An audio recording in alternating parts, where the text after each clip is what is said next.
www.attableek.com, the reviver of Iman.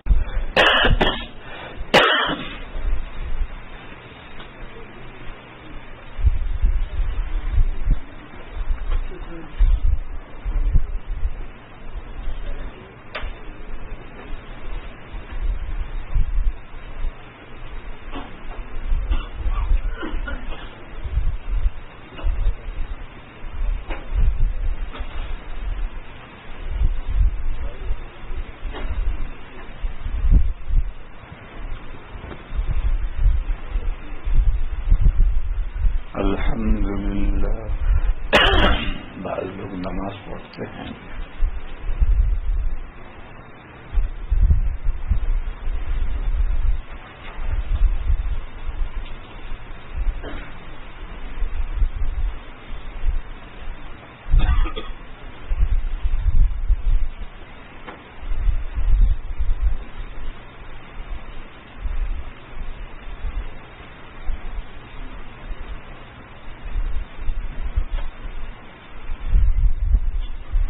نحمده ونستعينه ونستغفره ونؤمن به ونتوكل عليه ونعوذ بالله من شرور أنفسنا ومن سيئات أعمالنا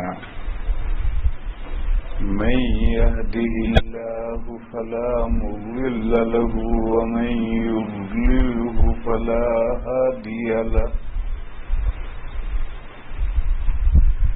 وأشهد أن لا إله إلا الله وحده لا شريك له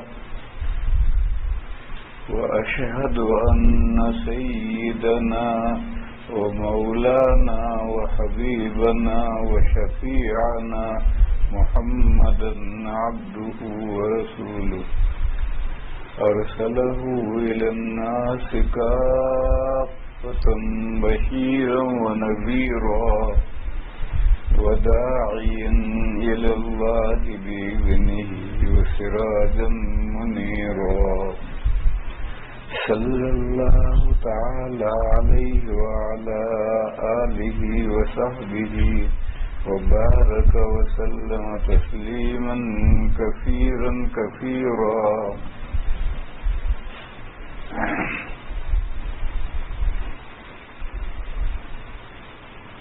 بزرگوں اور بھائیوں، جیسا کہ میں نے اعلان کیا تھا کہ دو مسئلے سمجھانے، ان میں سے ایک مسئلہ کل سمجھا دیا تھا۔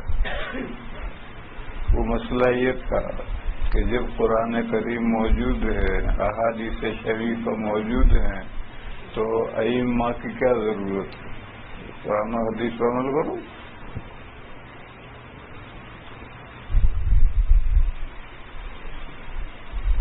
جواب اس کا دیا تھا کہ 80% مسائل تو قرآن کریم میں صاف واضح ہیں۔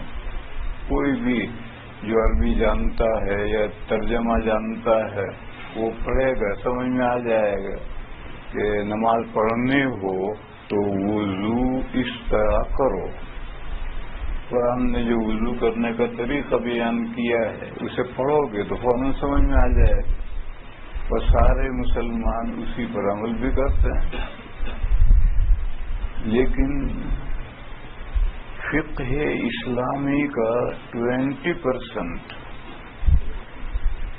جو 3 قسم کے مسائل ہیں وہ قرآن و حدیث میں ہیں اور اوپن نہیں، کھلے نہیں۔ ان 3 قسم کے مسائل میں فیصلہ کرنے کے لیے یا ان مسائل کو دریافت کرنے کے لیے بڑے لوگوں کی ضرورت ہے۔ ہم جیسے چھوٹے ان 3 مسائل میں فیصلہ نہیں کرتے۔ بڑے تقریباً 300 گزرے ہیں، مجتہدین تقریباً 300 گزرے ہیں، لیکن کسی کو تو بالکل فالوورز ملے ہی نہیں۔ جیسے حضرت امام بخاری علیہ الرحمہ دعویٰ رکھتے تھے کہ میں مجتہد ہوں.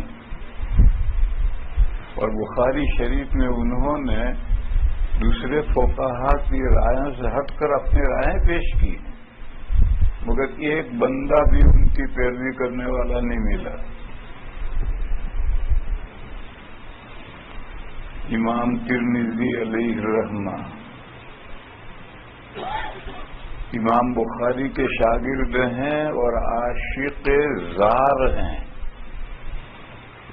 کہتے ہیں کہ امام بخاری علیہ الرحمہ کی وفات پر اتنا روئے کہ نابینا ہو گئے.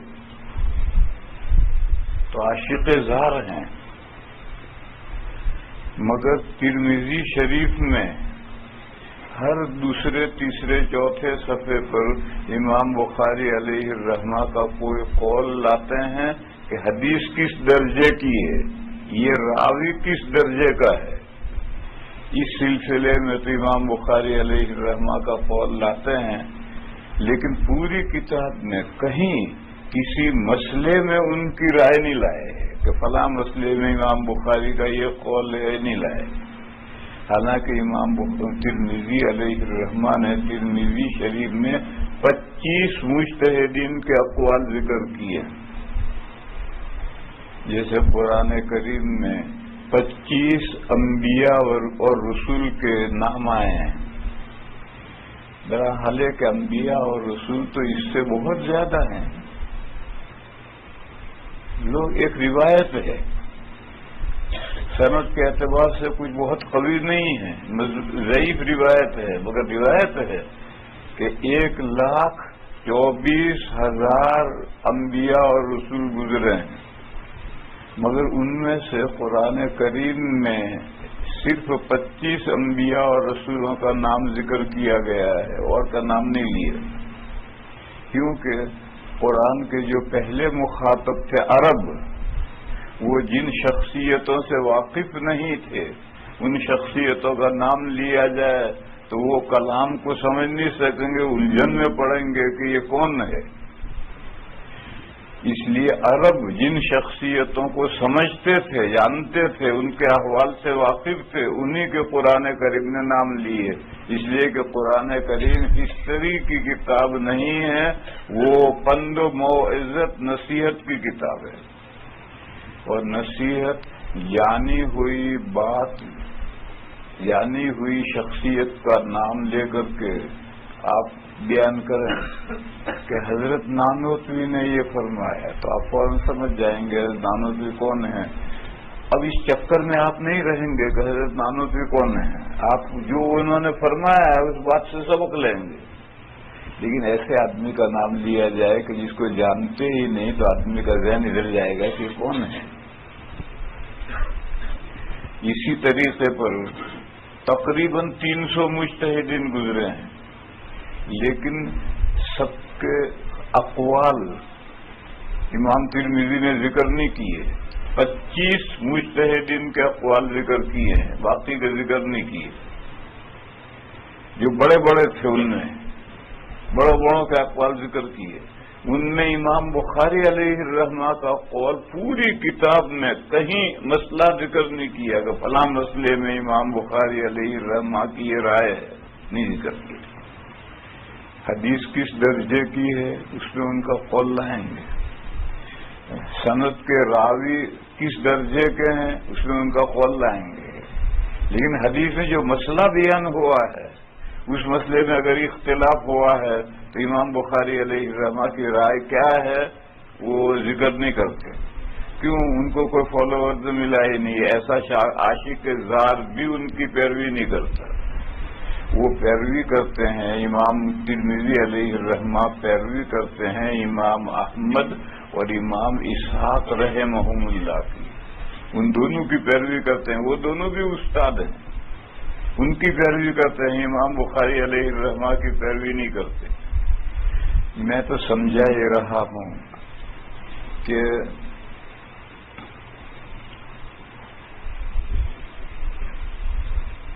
تین قسم کے جو مسائل ہیں جن میں ان مجتہدین میں اختلافات ہوئے ہیں، یہ سب بڑے لوگ ہیں.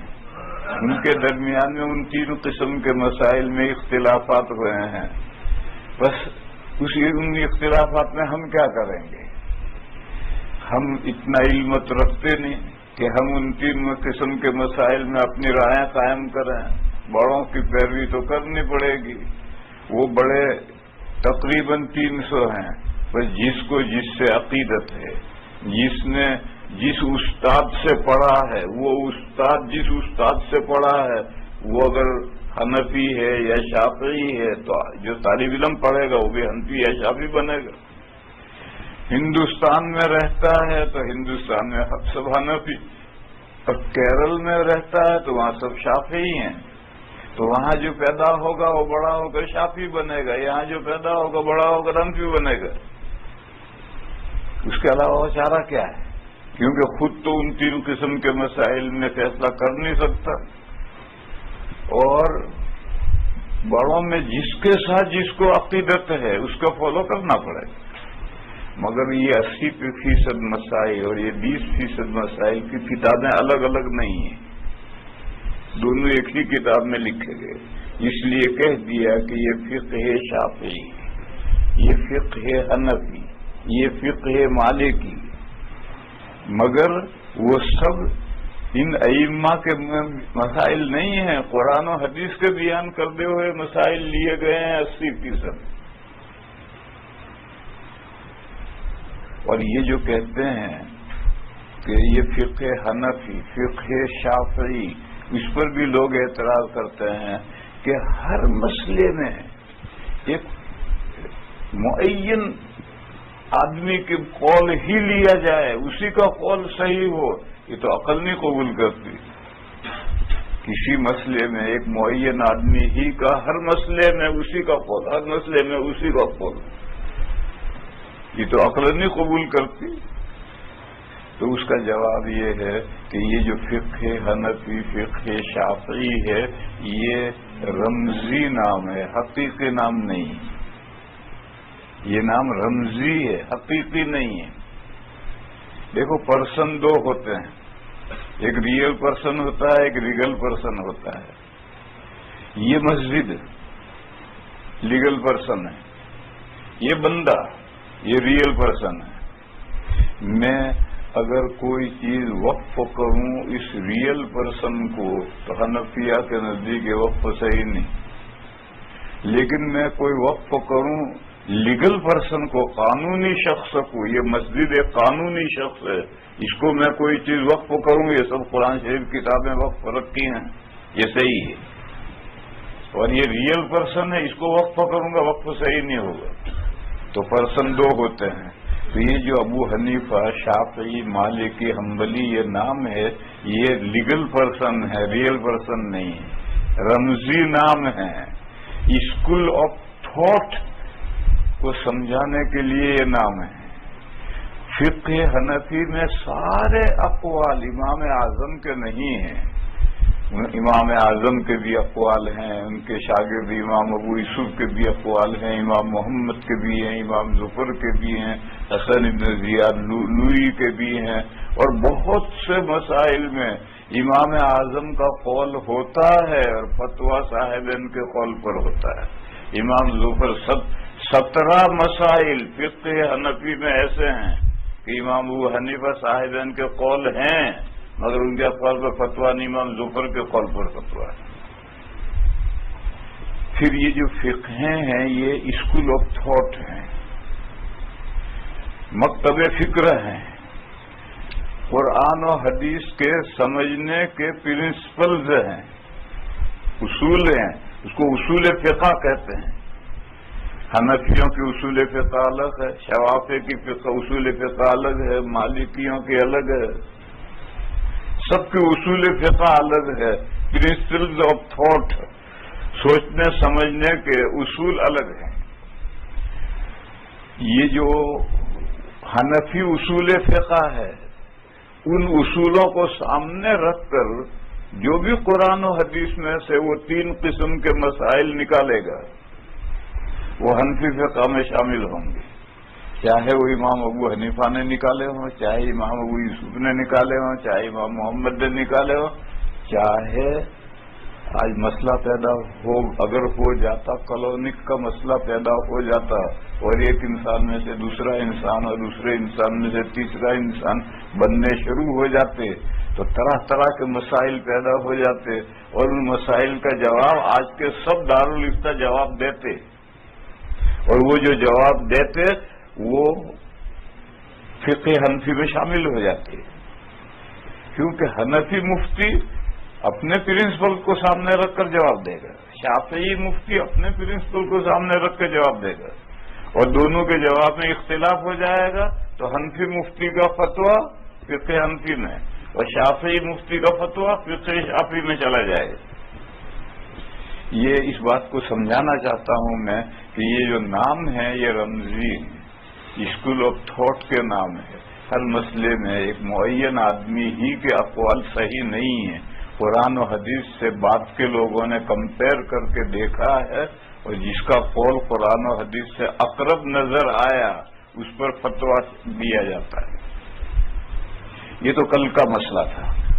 پھر میں نے کہا تھا کہ دوسرا مسئلہ میں تمہیں سمجھاؤں گا کہ دیوبندیت کیا ہے اور دیوبندیت کے ساتھ جڑنا کیوں ضروری ہے۔ لوگ سوال کرتے ہیں بھئی اسلام سے جڑو، یہ دیوبندیت کیا ہے؟ مسلمان ہو، مسلمان ہونا کافی ہے، دیوبندی ہونا کیا ضروری ہے؟ یہ سوال ایسا ہی ہے کہ بھئی مسلمان ہونا ضروری ہے، حنفی ہونا کیا ضروری ہے؟ تو میں نے اسے کل سمجھایا کہ حنفی ہونا پڑے گا 3 قسم کے مسائل میں، 80% مسائل میں تو قرآن و حدیث ہیں، مگر 3 قسم کے مسائل میں آپ کو حنفی ہونا پڑے گا، اس کے علاوہ کوئی چارہ نہیں۔ اسی طرح سے اب اس مسئلے کو لو کہ کوئی کہے کہ بھئی مسلمان ہو، دیوبندی ہونے کی کیا ضرورت ہے، کیا چیز ہے دیوبند؟ تو میں نے کہا تھا کہ یہ مسئلہ بھی سمجھاؤں گا۔ اس مسئلے کو میرے بھائیوں سمجھو، شارٹ طریقے پر سمجھنا چاہو تو دیوبندیت نام ہے جو اللہ کہ رسول صلی اللہ علیہ وسلم نے اللہ کی طرف سے جو دین لا کر ہمیں دیا ہے مسلمان انسانوں کو، جس قرآن و حدیث کی شکل میں آج موجود ہے، اسے پیور حاصل کرنا، ملاوٹ نہ ہونے دے۔ جو ملاوٹیں بعد میں ہو گئی ان ملاوٹوں سے خالی کر کے پیور دین کو سیکھو، حاصل کرو۔ الفاظ دیگر، یہ تو پازیٹو میں نے تعبیر کی ہے، حضور جو دین لائے ہیں اس کو پیور حاصل کرو۔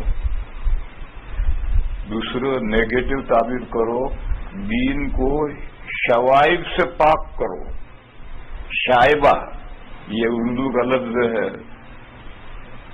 ایک پیور ہے اور اس کا مقابل ہے ملاوٹ والی چیز۔ یہ جو ملاوٹ ہے یہ شائبہ ہے۔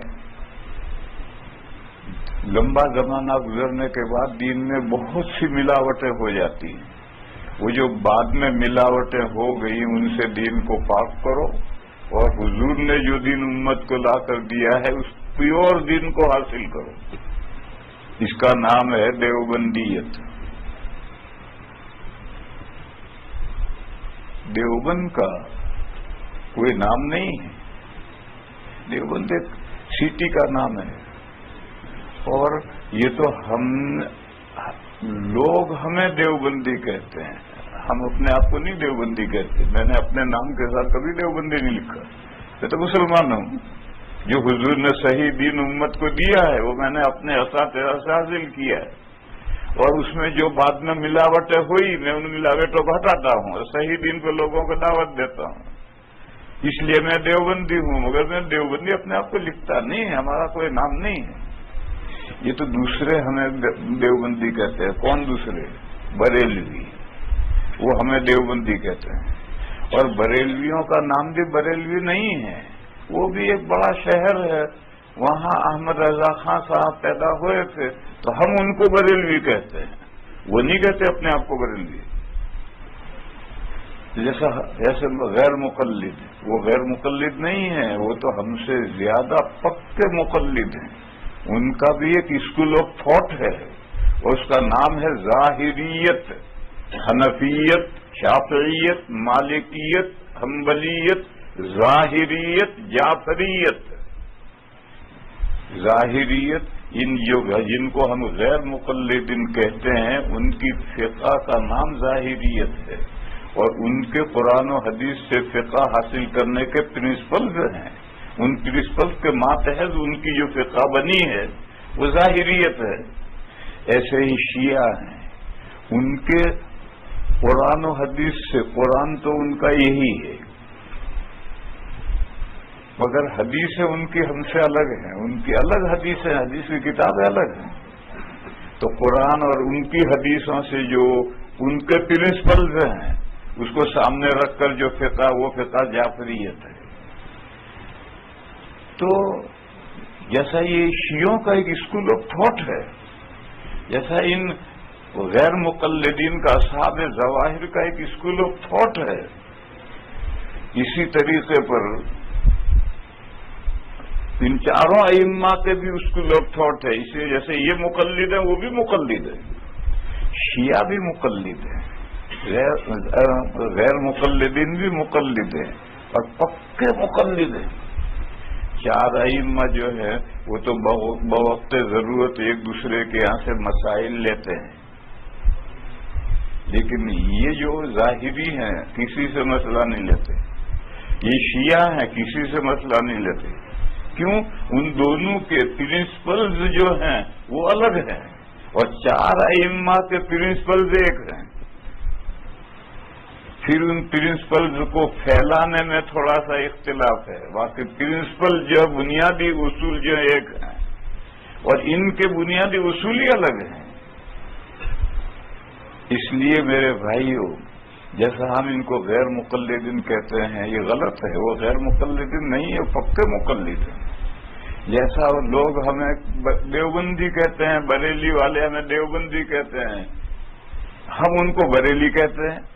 ہم اپنے آپ کو دیوبندی نہیں کہتے، وہ اپنے آپ کو بریلوی نہیں کہتے، ہم کہتے ہیں ایک دوسرے کو. اس لیے میرے بھائیوں سمجھو، ہمارا کوئی نام نہیں. ہمارا جب نام نہیں ہے تو دستور اساسی بھی نہیں ہے. کانسٹیٹیوشن، ہر جماعت کا ایک دستور اساسی ہوتا ہے، جماعت اس پر چلتی ہے. دیوبند کا کوئی دستور اساسی نہیں. یہی قرآن اور یہی حدیث ہے، یہی ہمارا دستور اساسی.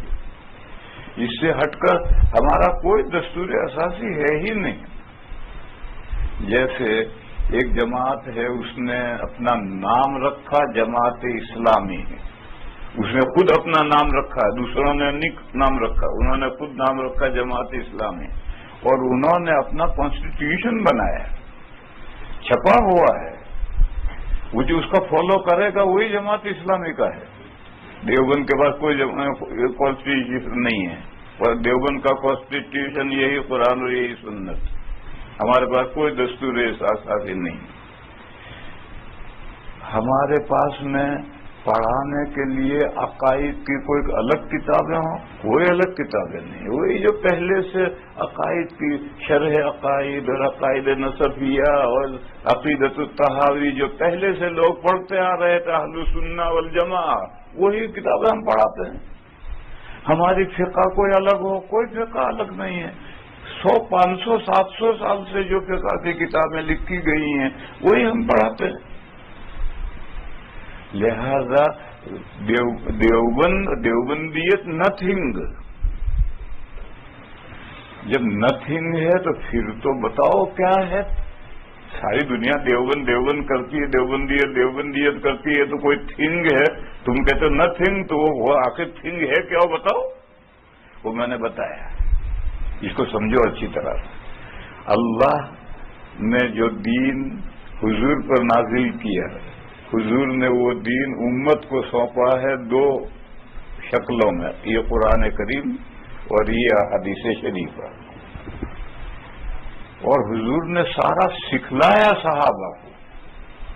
پھر صحابہ نے وہ قرآن و حدیث تابعین کو سکھلایا، انہوں نے تبع تابعین کو. اسی طرح سے قرن بقرن یہ دین چلتا چلا آیا. وہ جو دین حضور نے صحابہ کو سکھایا تھا اور صحابہ نے تابعین کو، تابعین نے تبع تابعین کو، یہ جو سینہ بسینہ چلا آ رہا ہے، اس اصلی دین کو پکڑنے کا نام دیوبندیت ہے۔ اور وقت گزرنے کے ساتھ اس کے ساتھ شائبہ مل جاتا ہے، شوائب مل جاتے ہیں، تھنگ کے ساتھ نتھنگ مل جاتے ہیں۔ یہ جو شائبے مل گئے، ان کو دین میں سے نکالو، ہٹاؤ، الگ کرو، خالص اصلی دین کو لو، اسی پر امت کو، انسانوں کو بلاؤ، اس پر خود عمل کرو۔ اس میں جو شائبے مل گئے ہیں اس شائبوں کو ہٹاؤ۔ اور ایسے شائبے وقتاً فوقتاً ہٹانے کے لیے مجدد آتے ہیں۔ حدیث شریف ہے، ان اللہ یبعث لہذا الدین علی کل 100 سنۃ من یجدد لها دینہا، ہر 100 سال کے پورے ہونے پر، سرے پر، یعنی لانگ پیریڈ، ایک لانگ پیریڈ گزرنے کے بعد میں اللہ ایسی شخصیت کو اٹھاتے ہیں، پیدا کرتے ہیں جو دین اسلام کو رینیول کرتا ہے، یعنی وہ شائبے جو اس میں مل گئے ہیں اس کو الگ کرتا ہے اور پیور دین کو، خالص دین کو نکھار کر کے امت کے سامنے لاتا ہے کہ قرآن و حدیث کے مطابق یہ دین ہے اور یہ شوائب ہیں جو مل گئے، ان شوائب کو نکالو، الگ کرو، اصل دین پر عمل کرو۔ ہر 100 سال پر، حدیث میں ہے کہ ہر 100 سال پر اللہ ایسا مجدد بھیجتے ہیں۔ اس کو ایک مثال سے سمجھو۔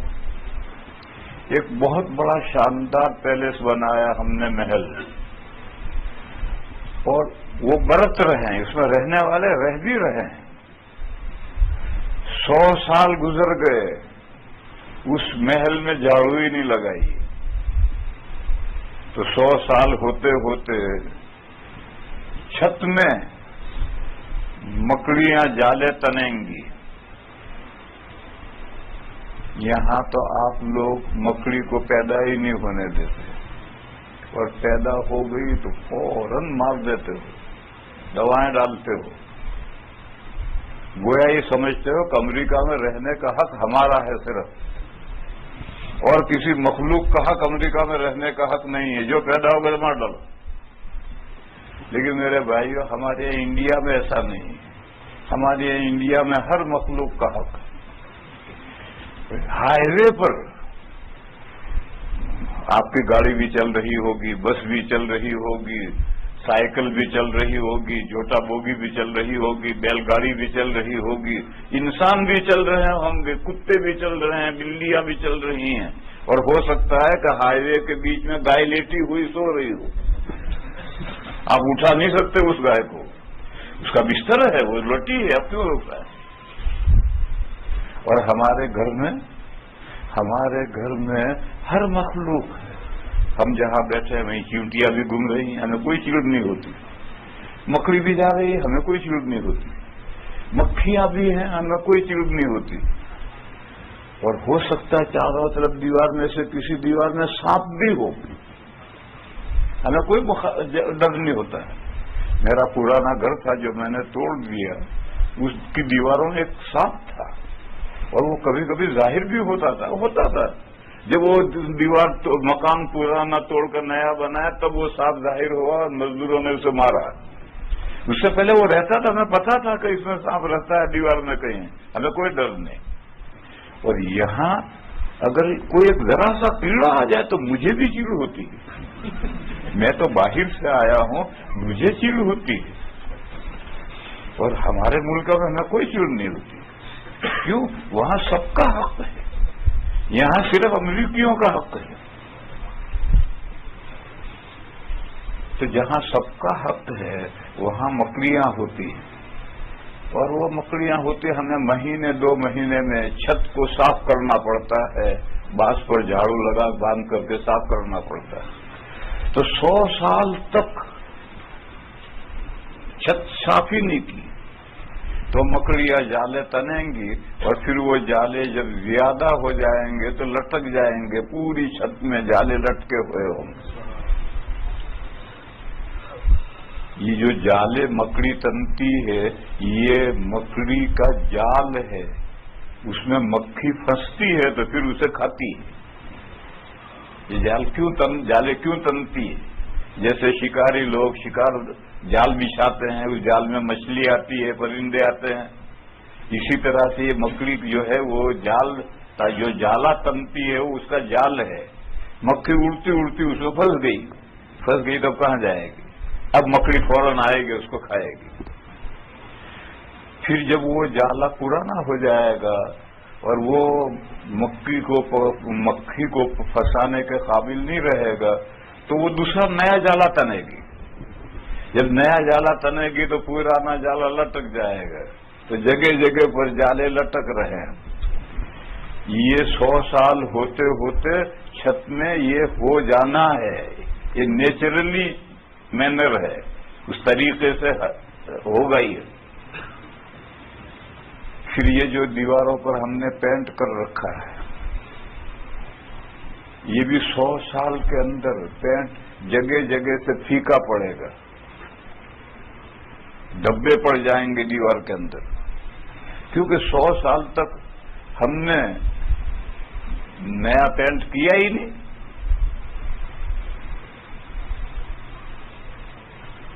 اور یہ جو صحن ہے جس پر لوگ چلتے ہیں اس میں جگہ جگہ کھڈے پڑ جائیں گے۔ قدرتی بات ہے، کیونکہ محل میں استعمال ہو رہا، لوگ رہ رہے ہیں، خالی نہیں پڑا، تو یہ صورت ہونی ضروری ہے۔ جالے چھت میں لٹک آئیں گے، پینٹ پھیکا پڑ کر کے دھبے پڑ جائیں گے، صحن میں کھڈے پڑ جائیں گے۔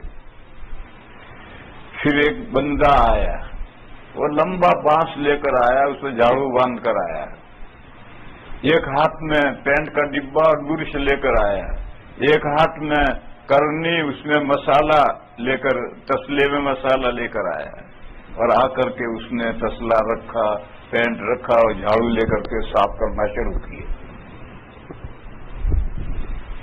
تو کچھ لوگ کھڑے ہوئے، انہوں نے کہا کیا کرتے ہو؟ یہ تو فانوس لٹک رہے ہیں، کیوں توڑتے ہو سب ان کو؟ کچھ جو کھڑے ہوں گے، لامحالہ کھڑے ہوں گے، یہ تم کیا کر رہے ہو؟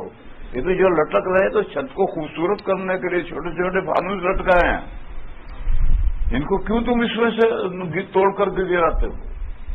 تو وہ جو اختلاف کرنے والا وہ رونگ ہے، وہ جھاڑو لے کر آیا ہے، جو کر رہا ہے وہ ٹھیک کر رہا ہے، اور یہی مجدد ہے۔ اور اسلام کا زمانہ 100 سال لمبا ہو جاتا ہے تو اسلام کے ساتھ بھی یہ صورتیں پیش آتی ہیں کہ اس میں کچھ چیزیں مکڑیاں جالے تن دیتی ہیں، اور پھر وہ جالے لٹک کر اتنے ہو جاتے ہیں کہ وہ گویا چھت کی اصلی زینت نظر آنے لگتے ہیں۔ لوگ کہتے ہیں بھائی یہی دین ہے، لوگ اسی کو دین سمجھنے لگتے ہیں۔ تو مجدد آتا ہے اور وہ جھاڑو پھیرتا ہے اور ساری چھت کے جالے صاف کر کے گرا دیتا ہے اور چھت کلین کر دیتا ہے۔ مجدد کا یہ کام ہے۔ پھر جب چھت صاف ہو گئی تو پھر اب وہ ڈبہ کھولے گا اور برش لے کر کے دیوار پر نیا پینٹ کرے گا۔ تو وہ جو مخالفت کرنے والے ہیں وہ فوراً مخالفت کریں گے کہ کیا کر رہے ہو؟ یہ تو دیوار میں جو دھبے ہیں، دھبے نہیں تو پھول بنائے ہیں، ان پھولوں سے تو دیواریں خوبصورت ہوتی ہیں، کیوں ان کو مٹاتے ہو؟ تو وہ جو کہہ رہا ہے وہ غلط کہہ رہا ہے، یہ دھبے جو ہیں یہ پھول نہیں ہیں، اس میں محل کو خوبصورت بنانے کے لیے دھبے نہیں ہیں، بعد میں دھبے پڑ گئے ہیں لمبے زمانہ گزرنے سے، بس اس کو رینیول کرنا ضروری ہے، اس کا نیا پینٹ کرنا ضروری ہے۔ مجدد یہ نیا پینٹ کرتا ہے اور مخالفت کرنے والے یہ مخالفتیں کرتے ہیں۔ جب اس نے ساری دیواروں کو رینیول کر دیا، نیا پینٹ کر دیا، تو پھر وہ تسلا اور مسالہ لیتا ہے، اور جو جگہ جگہ کھڈے پڑ گئے ہیں ان میں مسالہ ڈالتا ہے، کرنی لے کر اس کو گھماتا ہے اور سارے کھڈے بھرتا ہے، تو وہ مخالفت کرنے والے پھر آتے ہیں، وہ کہتے کیا کر رہے ہو؟ یہ تو کھڈے اس لیے بنائے ہیں تاکہ چلنے والا پھسل نہ پڑے، اب تم اسے پلین کر دو گے تو چلنے والا پھسل پڑے گا۔ جیسے آج کل لوگ بیت الخلاء میں بھی ٹائلس لگاتے ہیں، اللہ غنی، بیت الخلاء میں ٹائلس سے کیا کرنا، پھر گرتے ہیں، پھر ہڈیاں ٹوٹتی ہیں، پھر ہاسپٹل میں پہنچتے ہیں، تو ہڈی ٹوٹنے کا سامان تو تو نے خود کر رکھا ہے۔ اب جہاں ہم وضو کرتے ہیں، جہاں ہم واش روم ہے، یا جہاں بارش کا پانی گرتا ہے، بھیگتا ہے، وہاں ٹائل سے کا کیا مطلب؟ اور وہاں ٹائل سے لگو گے تو پھر تو گرو گے سر کے بل۔ جیسے لوگ باتھ روم میں، واش روم میں آئینے لگاتے ہیں، بڑے بڑے چاروں طرف آئینے، ارے کس کو دیکھو گے؟ اپنی شرمگاہ کو دیکھنے کے لیے لگائے؟ کائے کے لیے لگائے ہیں آئینے وہاں؟ ٹھیک ہے، جہاں تم وضو کرتے ہو وہاں ایک چھوٹا سا آئینہ لگا دو، اس میں اپنا چہرہ دیکھ لو کہ پورا دھلا یا نہیں دھلا، سمجھ میں آتی ہے۔ لیکن پورا قد آدم آئینے ادھر بھی ہے، قد آدم آئینے بھی ادھر بھی، کیا دیکھنے کے لیے لگائے ہیں؟ اپنی شرمگاہ دیکھنے کے لیے۔ لا حول ولا قوت۔ شرمگاہ کو تو عربی میں سوءتن کہتے ہیں، وہ عضو جس کا دیکھنا برا معلوم ہوتا ہے، اس کو دیکھنے کے لیے۔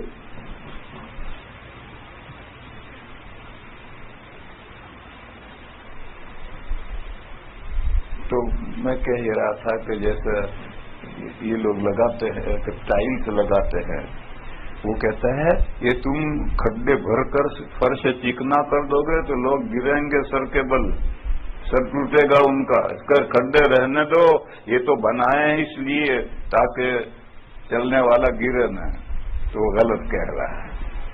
اس کے لیے ٹائلس لگائے ہوتے تو گرتا کوئی، یہ تو فرش ہے، سیمنٹ کا فرش ہے، اس میں کھڈے کوئی ضروری تھوڑی ہے، بغیر کھڈوں کے بھی کوئی نہیں گرتا۔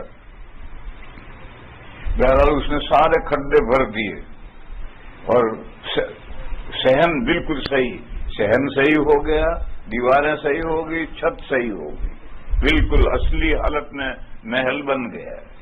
دیکھو یہ تین کام مجدد کرتا ہے، اور جب مجدد آتا ہے تو اس کے اگینسٹ کرنے والے کھڑے ہوتے ہیں، اور یہ تین کام مجدد کرتا ہے، یہی تین کام دیوبند کرتا ہے، اور کوئی اس دیوبند کے پاس نیا کچھ نہیں ہے، یہی تین کام کرنا دیوبند کا ہے، اور اسی لیے دیوبند والوں کی بڑی مخالفت ہے، کافر کافر کافر۔ لوگ گانے گاتے ہیں کہ دیوبندی کافر کافر، گانے دو، ہم نہیں کہتے کسی کو کافر، ہم تو اپنا کام کرتے ہیں، اور ہمارا کام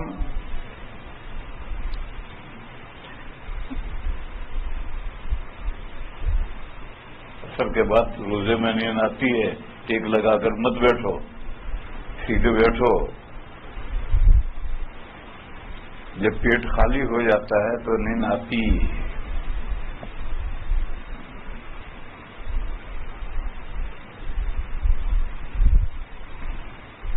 مثال سمجھ میں آئی؟ یہ اس مثال ہے، دیوبند کا یہی کام ہے۔ گویا یوں کہو کہ پہلے مجدد آتا تھا ریئل پرسن، حضرت مجدد الفسانی تھے، حضرت ملک عبدالعزیز عمر ابن عبدالعزیز تھے، بہت مجدد گزرے ہیں۔ اب دیوبند مجدد ہے، اور دیوبند کسی ایک آدمی کا نام نہیں ہے، یہ لیگل پرسن ہے۔ دیوبند کا جو بھی فاضل ہے، دیوبند کے فضلاء نے دنیا میں جہاں جو بھی مدرسہ قائم کیا ہے، تمام پوری دنیا کے ان مدارس کا اور علماء کا اور فضلاء کا بس ایک ہی مشن ہے، جو دین اللہ کے رسول نے صحابہ کو دیا، صحابہ نے تابعین کو دیا، تابعین نے تبع تابعین کو دیا، اس اصلی دین کو اساتذہ سے حاصل کرو، کتابوں سے نہیں۔ کتابوں سے حاصل کرو گے تو کتابیں تو طرح طرح کی ہیں، جیسے انٹرنیٹ سے دین سیکھو گے تو ضرور گمراہ ہوگے، ایسے ہی کتابیں پڑھو گے کہ اناپ شناپ کتابیں پڑھو گے، دین حاصل کرو گے، ضرور گمراہ ہوگے۔ معتبر اساتذہ جن کا یہ پورا سلسلہ جڑا ہوا ہے حضور تک، ان اساتذہ سے دین حاصل کرو، کتابوں سے نہیں۔ پھر وہ جو اصلی دین ہے اس کو آج کے مسلمانوں کے دین کے ساتھ کمپیئر کرو کہ ہم نے حضور سے جو سلسلہ بسلسلہ دین ہم تک آیا ہے ان میں، اور آج لوگ جو دین پر عمل کرتے ہیں، یہ کوڈنگ ہے یا فرق ہے؟ اگر فرق ہے تو وہ جو زائد چیزیں دین میں لوگوں نے ملا دی ہیں ان کو دین میں سے الگ کرو۔ دیوبند کا یہی کام ہے اور دوسرا کوئی کام نہیں۔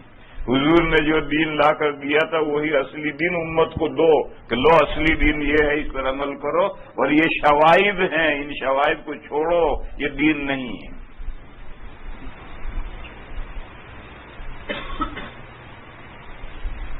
بس مختصر سی تعبیر اتنی ہی ہے۔ پھر اس کو جب پھیلائیں گے تو حضرت شاہ ولی اللہ صاحب علیہ الرحمہ نے حجت اللہ البالغہ کے پہلی قسم کے 5ویں باب میں ایک باب لکھا، باب و اسباب التحریف، دین کیسے بگڑتا ہے۔ زمانہ دراز گزرنے کے ساتھ دین کیسے بگڑتا ہے۔ شاہ ولی اللہ صاحب علیہ الرحمہ آج سے 300 سال پہلے گزرے اور ہندوستان میں سب سے بڑی شخصیت مانے گئے ہیں، اور ہندوستان ہی نہیں عالم اسلام میں، عرب بھی ان کو جانتے ہیں، عالم اسلام میں بھی ان جیسی کوئی شخصیت پیدا نہیں ہوئی۔ ان کی کتاب ہے حجت اللہ البالغہ، اس میں ایک باب ہے پہلی قسم کے 6 مبحث میں، باب و اسباب التحریف، دین کیسے بگڑتا ہے، کیا کیا اسباب ہیں جن سے دین بگڑتا ہے۔ تو انہوں نے 7 اسباب بیان کیے ہیں تحریف کے کہ دین 7 طریقے سے بگڑتا ہے۔ پھر ہر ایک کے حضرت نے مثالیں بھی دی ہیں، بس ان 7 اسباب کو بیان کریں گے اور ان کے مثالوں کو بیان کریں گے تو بات لمبی ہو جائے گی۔ فار ایگزامپل سمجھنا چاہیے، بہت لمبا بات لمبی ہو جائے گی، فار ایگزامپل اسے سمجھو۔ دین بگڑنے کے اسباب میں سے ایک سبب ہے تعمق، غلو و تعمق ایک ہے۔ تعمق یہ ہے دریا ہے، اس کی تہ میں جاؤ، گہر میں جاؤ، اندر گہر میں چلے جاؤ، یہ تعمق ہے۔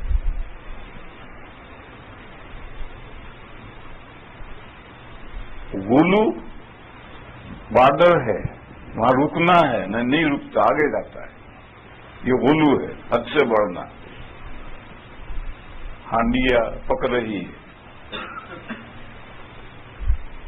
کڑھی میں ابال آیا تو عربی میں کہیں گے غل القدر، ہانڈی میں ابال آیا تو غلا کے معنی اپنے جہاں تک اس کا لیول تھا، جس میں وہاں لیول میں پکتے رہنا تھا، وہاں سے ابل کر اوپر آئی اور گرے گی، تو غلو غلا کے یہ معنی ہیں، حد ہے، اس حد تک رہو، اس حد تک نہیں رہتا، آگے بڑھ جاتا ہے تو یہ غلو ہے۔ ایسے ہی اوپر جہاں تک رہنا رہو، اب گہری گہر میں اتر گیا تو وہ تعمق ہے۔ یہ جو غلو و تعمق ہے اس سے بھی دین بگڑتا ہے، دین خرابی پیدا ہو جاتی ہے۔ اس کی بہت مثالیں ہیں، میں چند مثالیں دوں۔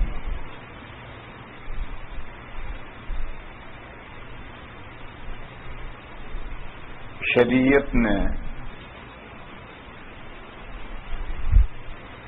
اذکار رکھے ہیں، اور وہ اذکار پرسنلی رکھے ہیں کہ دیکھو یہ ذکر کرو، یہ ذکر کرو، یہ ذکر کرو، یہ ذکر کرو، یہ نماز پڑھو، یہ نماز پڑھو. نماز بھی اذکار ہیں، نمازیں جو یہ بھی اذکار ہیں، یہ نمازیں پڑھو، یہ نمازیں پڑھو، یہ نمازیں پڑھو. یہ پرسنلی ہیں. اجتماعی اذکار فرض، واجب اور تراویح، بس یہ 3 نمازیں تو اجتماعی رکھی، اس کے علاوہ اجتماعی نہیں رکھی. کیوں نہیں رکھی؟ اگر سب کو اجتماعی بنا ڈالو گے تو پھر اتنی زیادہ عبادتیں ہو جائیں گی کہ سب کو چھوڑ بیٹھو گے. کہتے ہیں یہود پر 3 روزے فرض تھے، انہوں نے 3 کے احتیاطاً 4 کیے، 5 کیے، کرتے کرتے 6 مہینے کے روزے کر ڈالے، اور پھر انہوں نے روزے سارے ہی چھوڑ دیے.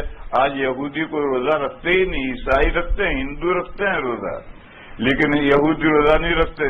6 مہینے تک روزے کون رکھے گا سال میں؟ بس اسی طرح فجر میں بھی آؤ جماعت پڑھو نماز، پھر اشراق میں آؤ پھر جماعت سے نماز پڑھو، یا بیٹھے رہو گھر جاؤ ہی مت. پھر چاشت میں آؤ جماعت سے نماز پڑھو، پھر ظہر میں آؤ، پھر عصر میں آؤ، پھر مغرب میں آؤ، پھر اوابین کے لیے رکے رہو، پھر عشاء میں آؤ، پھر تہجد میں آؤ. کہاں تک مسلمان آئیں گے؟ پھر اس کے علاوہ صلاۃ التسبیح پڑھنے بھی آؤ، صلاۃ التوبہ پڑھنے بھی آؤ، اور ساری جماعتیں ہو رہی ہیں مسجد میں، تو کہاں تک مسلمان نبھائیں گے اسے؟ بس فرض، واجب اور سنت، تراویح، ہر سنت نہیں، صرف تراویح، بس اتنوں کی جماعت ہوں گی، اس کے علاوہ جماعت نہیں ہے. مگر اب لوگوں نے صلاۃ التسبیح کی جماعت بھی شروع کر دی.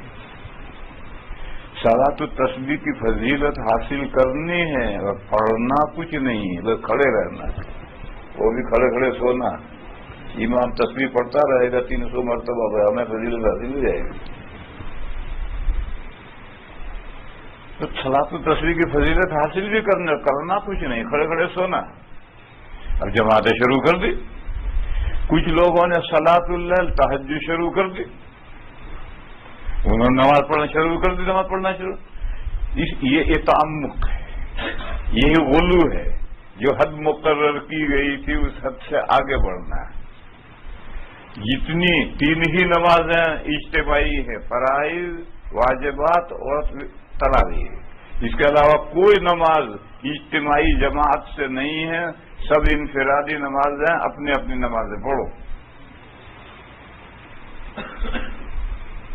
اسی طرح سے شب براءت، براءت کے معنی ہیں جہنم سے آزادی.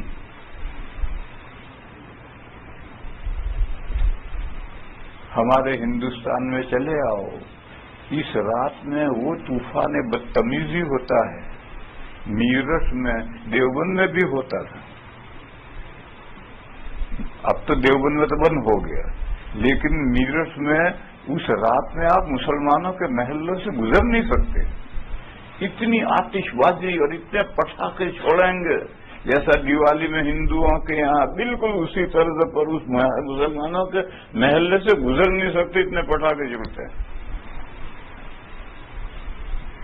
دیوبند میں بھی یہ قبر ہے، اس قبر کا نام ہی رکھا تھا انہوں نے، ایک مسجد کے پاس قبر ہے، اس کا نام رکھا تھا دنگئی تیر کی قبر. شب برات میں اس قبر پر آ کر کے 2 پارٹیاں بنتی تھی، دونوں میں پھر ایک ادھر چلی گئی، ادھر گئی، اتنے ادھر سے پٹاخے چھوڑے، اتنے ادھر کے پٹاخے چھوڑے، صبح 3-4 موتیں ہو جاتی تھی. یہ سب طوفان بدتمیزی دیوبند میں بھی ہوتا تھا. حالانکہ اس رات میں 3 عمل ہیں. 15 تاریخ کا روزہ رکھو، اور یہ مستحب ہے، سنت نہیں. مستحب کیوں؟ روزہ رکھنے کی حدیث ضعیف ہے، لہذا صحیح حدیث سے تو سنت ثابت ہو، اور ضعیف حدیث سے مستحب ثابت ہو. لہذا 15 تاریخ کا روزہ رکھنا مستحب ہے، اچھا ہے، رکھو. ضعیف حدیث میں اس کا تذکرہ ہے. اور رات میں نفلیں پڑھو، اس کی بھی ضعیف حدیثیں ہیں، اور ایک نہیں متعدد حدیثیں ہیں، مگر جب ایک سے زیادہ حدیثیں ہیں تو اس رات میں نفلیں پڑھنے کا استحباب ثابت ہوا، سنت نہیں، سنت سے نیچے استحباب۔ اور تیسری چیز، اس رات میں مردوں کے لیے دعائے مغفرت کرو۔ قبرستان جانا ضروری نہیں ہے، قبرستان میں دیا جلانا ضروری نہیں ہے، اپنے گھر میں نفلیں پڑھنے کے بعد میں اموات کے لیے دعائے مغفرت کرو، اس لیے کہ حدیث میں ہے کہ اس رات میں اتنے بندوں کو جہنم کی طرف سے رستگاری ملتی ہے، چھٹکارے کا پروانہ ملتا ہے، تو اپنے اسلاف کے لیے دعائیں کرو، ان کا نام بھی آ جائے چھٹکارا پانے والوں میں۔ اس کی بھی روایت ضعیف ہے، مگر ہے روایت، بس یہ بھی مستحب ہے، اور قبرستان جانے کا کوئی حکم نہیں ہے، بس اس رات میں یہ 3 کام کرنے ہیں۔ 15 کا روزہ رکھو، رات میں نفلیں پڑھو گھر میں، یہ انفرادی عمل ہے، مسجدوں میں جمع ہو کر ہو ہا نہیں کرنا۔ کچھ لوگ تو مسجدوں میں اکٹھا ہو کر نفلیں پڑھتے ہیں، نوجوان باتیں کرتے ہیں، باہر ہو ہا کرتے ہیں، مطبخ میں کھانا پک رہا ہے، پھر رات کے آخر میں سب کھاتے ہیں، پھر جا کر سب سو جاتے ہیں، فجر کی نماز نہیں پڑھتے۔ یہ کون سی شب برات ہوئی؟ کہا وہ شب برات نہیں ہے، شب برات، شادی کی برات۔ تو شب برات کو لفظ تھا براعتن، اس براعتن کو شادی کی برات بنا دیا۔ تو شادی کی برات میں تو ہو ہا ہوتا ہی ہے، کھیلنا کودنا ہوتا ہی ہے۔ یہ جو ہم نے شب برات کو جو صورتحال ہم نے کر دی ہے میرے بھائیوں، یہ قرآن و حدیث سے ثابت نہیں ہے۔ میں نے کہا تو حدیثوں سے، ضعیف حدیثوں سے 3 باتیں ثابت ہیں، اس کے علاوہ باتیں ثابت نہیں ہیں، مگر یہ مسلمانوں نے جو شروع کر دیا، اسی کا نام غلو ہے، اسی کا نام تعمق ہے۔ اور کچھ حضرات ہیں جو کہتے ہیں شب برات ہی بدعت ہے، شب برات ہی نتھنگ، وہ بھی صحیح نہیں کہتے، یہ بھی حد سے آگے نکل گئے۔ عرب حدیثیں ہیں، ضعیف ہیں، مگر ہیں تو موضوع تو نہیں ہے، گھڑی ہوئی تو نہیں ہے۔ اور جب حدیثیں ہیں تو تم یہ کیسے کہتے ہو کہ اس کا کچھ بھی نہیں ہے، نتھنگ؟ کچھ تو ماننا ہی پڑے گا جب حدیثیں ہیں تو۔ اور کل میں نے حدیث صحیح اور حدیث موضوع کا فرق سمجھایا تھا مثال سے۔ کل میں نے یہ بتایا سمجھا کہ سواری گاڑی میں فرسٹ کلاس اور سیکنڈ کلاس دونوں ڈبے ہیں۔ اگر آپ کے پاس ٹکٹ ہے فرسٹ کلاس کا، اس میں بیٹھو، نہیں ہے ٹکٹ تو سیکنڈ کلاس میں بیٹھو۔ اور گڈس گاڑی کی الگ ہے، وہ تو بڑا الگ جا رہی ہے، وہ دلی نہیں جا رہی، اس میں بیٹھنے کی جگہ ہی نہیں، اور زبردستی بیٹھو گے تو مراد آباد جاؤ گے، دلی نہیں پہنچو گے۔ اب بعض بندوں نے سیکنڈ کلاس کا ڈبہ یہاں سے کاٹ کر کے گڈس گاڑی میں لگا دیا، یہ رونگ ہے۔ انہوں نے کہا کہ حدیث موضوع گھڑی ہوئی اور حدیث ضعیف ایکول، ہم تول، برابر درجے کی، آدھا حدیث ضعیف یعنی موضوع۔ تو وہ بندے جو کہتے ہیں شب برات کی، میں نے کہا کہ 3 کام ہیں اور تینوں کی حدیث ضعیف ہے، اور وہ ضعیف کو نہیں مانتے، تو کہتے ہیں کہ شب برات نہ تھی۔ یہ بھی غلو ہے، تعمق ہے۔ جتنا ہے اتنا تو مانو، اس کو حد سے مت بڑھاؤ۔ تو ہمارے یہاں بھی کچھ بندے ہیں جو اس رات کو حد سے بڑھاتے ہیں، انفرادی رات کو اجتماعی بناتے ہیں، اور نہ کرنے کے کام اس رات میں کرتے ہیں، اور کچھ بندے ہیں جو سرے سے اس رات کا انکار کرتے ہیں۔ یہ دونوں افراط و تفریط ہے۔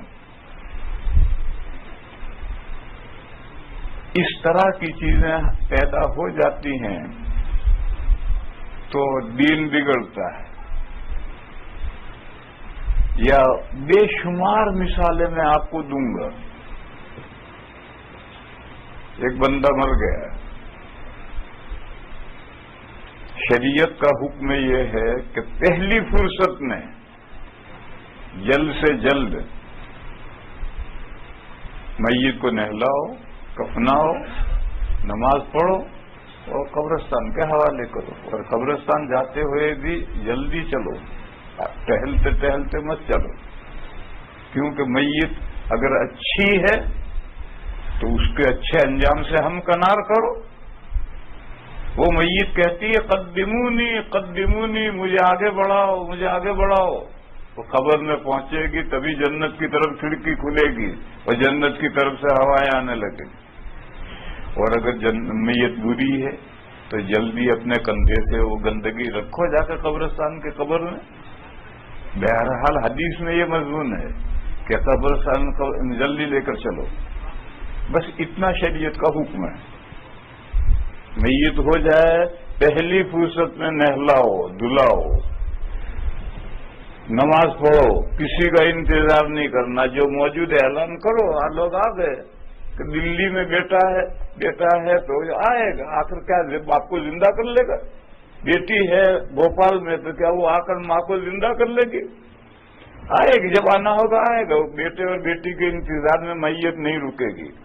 نماز پڑھو اور جلدی سے جا کر کے قبرستان میں دفن کرو.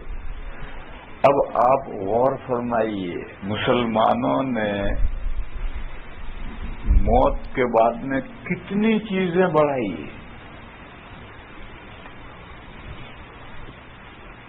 ایک تو رشتہ داروں کا انتظار کرتے ہیں، انتظار میں کبھی کبھی میت اتنی رکی رہتی ہے، روکتے ہیں کہ میت میں سے بدبو آنے لگتی. میرا ایک پڑوسی بالکل، اس کا انتقال ہوا. اس کے لڑکے لڑکیاں دلی میں تھے، ان کے آنے میں دیر ہوئی.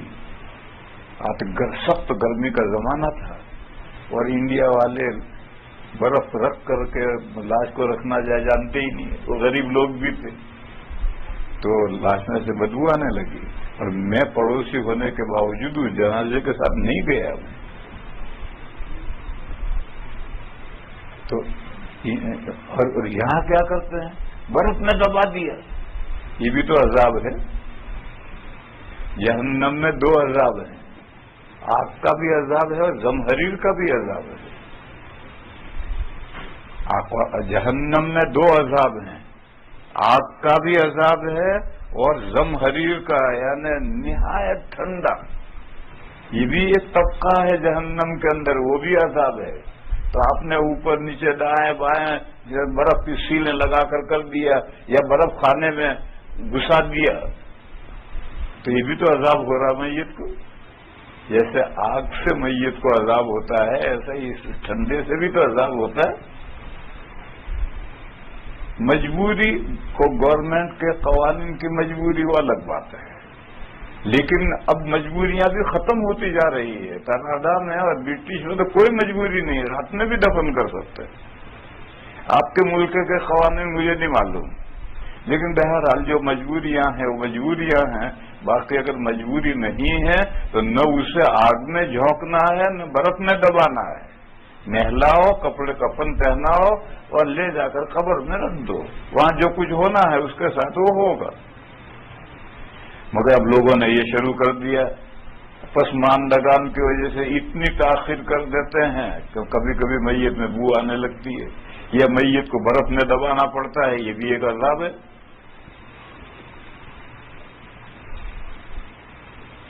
پھر جس نے زندگی بھر عمل نہیں کیا، نہ نمازیں پڑھی نہ روزے رکھے، اب اس کے لیے ایصال ثواب کریں گے. تیسرے دن صوم کریں گے، 10ویں دن دہلم کریں گے، دہم کریں گے، پھر 40ویں دن چہلم کریں گے، پھر سال پر ہوگا تو برسی کریں گے. پھر بھول گئے. بس 3-4 مرتبہ کھانا پکا کر کھا لیا، خود کھا لیا، دیگ اتاری اور سب اتار کر کے خود ہی کھا لیا اور کہا مرحوم کی مغفرت ہو گئی. لے خود ہی دیکھ اتاری اور کھا لی اور مرحوم کی مغفرت ہو گئی، اور مرحوم نے زندگی پر تو کچھ بھی نہیں کیا۔ میرے بھائیوں، یوں مغفرتیں تھوڑی ہوتی ہیں، مگر اب مسلمانوں نے بڑا رکھا ہے کہ بھائی جب ایک آدمی مر گیا اور اس نے زندگی پر سارے آوارہ زندگی گزاری ہے، اس کا مغفرت کو سامان تو کرنا چاہیے۔ تو یہ مغفرت کا سامان کیا ہے۔ اس میت کے دن عید میت ہوئی، اس دن بیٹھ کر کلمہ پڑھ لیا، 30ویں دن پڑھ لیا، 10ویں دن پڑھ لیا، 40ویں دن پڑھ لیا، سال پورا ہوا تو پڑھ لیا، بس 4 دن پڑھ لیا، مغفرت ہو گئی، اب بھول گئے۔ ارے ایصال ثواب کرو، مگر ایصال ثواب انفرادی عمل ہے، اجتماعی نہیں۔ ہر بندہ اپنی جگہ پر یا تو قرآن پڑھے، یا کلمہ پڑھے، یا نفل نماز پڑھے، یا نفل روزہ رکھے، یا خیر خیرات کرے، یا نفل حج کرے، اور پھر اس کا ثواب مرحوم کو پہنچاؤ۔ 10 لڑکے ہیں تو 10 اپنے طور پر الگ الگ باپ کو ایصال ثواب کریں، ماں کو ایصال ثواب کریں۔ تیسرے دن، 10ویں دن، 40ویں دن، برس پورا ہونے پر یہ بدعت ہے۔ ایسی تعین کر کے ایصال ثواب کرنا بدعت ہے، اور خود ایصال ثواب تو کرنا ہے۔ اگر پسماندگان ایصال ثواب نہیں کریں گے تو کون سا ایصال ثواب کریں؟ لیکن فلاں دن تعین کر کے ایصال ثواب کرنا یہ بدعت ہے، یہ ثابت نہیں ہے، یہ لوگوں نے بڑھایا۔ اور کیوں بڑھایا؟ وہ مرنے والا تھا، وہ بھی عمل نہیں کرتا تھا۔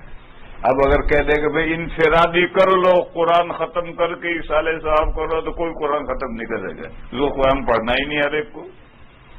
تو ایک تیسرے دن اجتماع کر لیا تو شرما شرمی میں آنا پڑے گا اور سب کو پڑھنا پڑے گا۔ یوں یہ دن متعین ہوئے ہیں، اگر کہہ دو کہ انفرادی عمل کرو تو کوئی نہیں کرے گا۔ جو نماز نہیں پڑھتا وہ قرآن ختم کر کے اپنے ابا کو کیا ایصال ثواب کرے گا؟ اور سب اکٹھا ہوں گے تو شرما شرمی میں آنا پڑے گا۔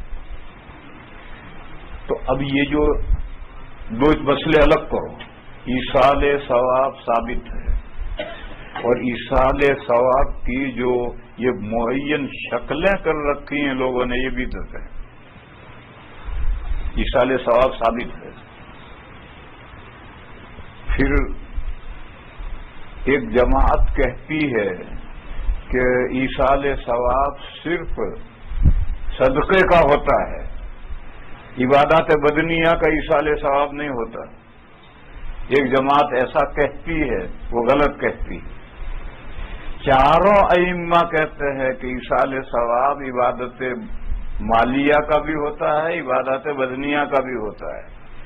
آپ خیر خیرات کریں تو اس کا ایصال ثواب ہو سکتا ہے کہ میں نے یہ جو دیا غریب کو مدرسے میں، مسجد میں، اس کا ثواب میرے ابا کو پہنچے۔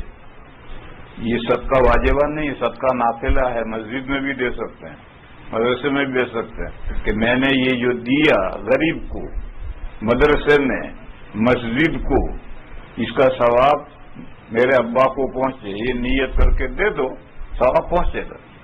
ایسے آپ نے قرآن کریم پورا پڑھا اور پڑھ کر کے یہ کہا کہ اللہ یہ جو میں نے قرآن پڑھا ہے پورا، اس کا ثواب میرے ابا کو پہنچے گا۔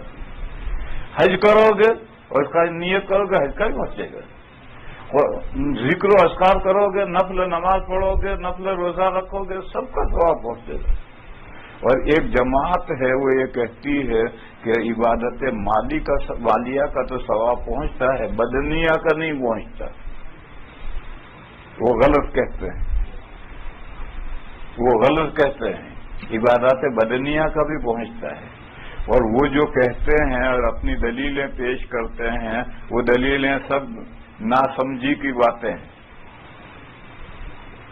ایک دلیل تو ان کی یہ ہے، حضرت سعد بن ابی وقاص رضی اللہ تعالی عنہ نے نبی پاک صلی اللہ علیہ وسلم سے پوچھا یا رسول اللہ میری والدہ ہارٹ فیل ہو گئی، ایک دم چلی گئی، اگر ان کو احساس ہوتا کہ موت قریب ہے تو وہ خیر خیرات کرتی ہیں۔ حضرت سعد بن ابی وقاص بڑے مالدار تھے، تو ان کی والدہ بھی مالدار تھی۔ عرب میں جیسے یہاں عورتوں کا بھی بیلنس ہوتا ہے، عرب میں بھی بیلنس ہوتا ہے، انڈیا کی طرح نہیں ہے کہ شوہر تو بڑا مالدار اور بیوی کے پاس کچھ نہیں ہے، ایسا نہیں ہوتا ہے۔ عرب میں بھی بیلنس ہوتا ہے عورتوں کے پاس میں، جیسے یہاں عورتوں کے پاس بیلنس ہوتا ہے۔ تو وہ بڑی مالدار تھی، تو حضرت سعد بن ابی وقاص نے سعد بن عبادہ نے، سعد بن ابی وقاص نہیں، حضرت سعد بن ابی عبادہ رضی اللہ تعالیٰ عنہ نے پوچھا کہ یا رسول اللہ میری والدہ اچانک چلی گئی، اگر ان کو احساس ہوتا تو وہ غلام آزاد کرتی، خیر خیرات کرتی، صدقہ کرتی، ان کو موقع نہیں ملا، تو کیا میں ان کی طرف سے صدقہ کر سکتا ہوں؟ حضور نے فرمایا کر سکتے، ان کو ثواب پہنچے۔ تو انہوں نے کہا کہ یا رسول اللہ میرا فلاں باغ ہے مخراب، کھجوروں کا ایک باغ تھا بہت بڑا مخراب، وہ میں نے اپنے امی کے ایصال ثواب کے لیے دیا، حضور نے ان کو غریبوں میں بانٹ دیا، اس کے درخت 10 درخت اس کے، 10 درخت اس کے، 10 درخت اس کے، یہ حدیث ہے۔ اب یہ لوگ کہتے ہیں کہ اگر عبادت بدنیہ کا ایصال ثواب ہوتا تو حضور نے عبادت مالیہ کی تخصیص کیوں کی کہ صدقہ کرو گے تو ثواب پہنچے گا، یہ حضور نے تخصیص کیوں کی؟ یہ لوگ استدلال کرتے ہیں، یہ رانگ استدلال ہے۔ حضور نے کہاں تخصیص کی ہے؟ یہ جو کوشچن پوچھنے آیا ہے اس نے تخصیص کی، حضرت سعد بن عبادہ نے تخصیص کی ہے کہ میں کوئی خیر خیرات کروں تو میرا والدہ کو ثواب پہنچے گا، حضور نے فرمایا پہنچے گا۔ حضور نے کہاں تخصیص کی؟ نبی پاک صلی اللہ تعالی علیہ وسلم اپنی طرف سے مسائل بیان کرتے ہوتے اور یہ فرماتے کہ دیکھو صدقہ کرو گے میت کو تو ایصال ثواب پہنچے گا، حضور نے تو ایسا کوئی مسئلہ نہیں بیان کیا، اس نے کوشچن کیا ہے، جو کوشچن کیا اس کا جواب ہے یس، ایصال ثواب کرو گے صدقہ کرو گے تو پہنچے گا۔ حضور نے کہاں تخصیص کی؟ وہ کہتے نہیں حضور نے تخصیص کی، حضور نے کہاں تخصیص کی؟ جو سوال کرو گے اس کا جواب۔ دوسری دلیل ان کی یہ ہے کہ حدیث شریف میں فرمایا کہ جب آدمی مر جاتا ہے تو انقطع عنہ عملہ، کٹ جاتا ہے، ختم ہو جاتا ہے اس سے اس کا عمل۔ اس لفظوں کو یاد رکھیے،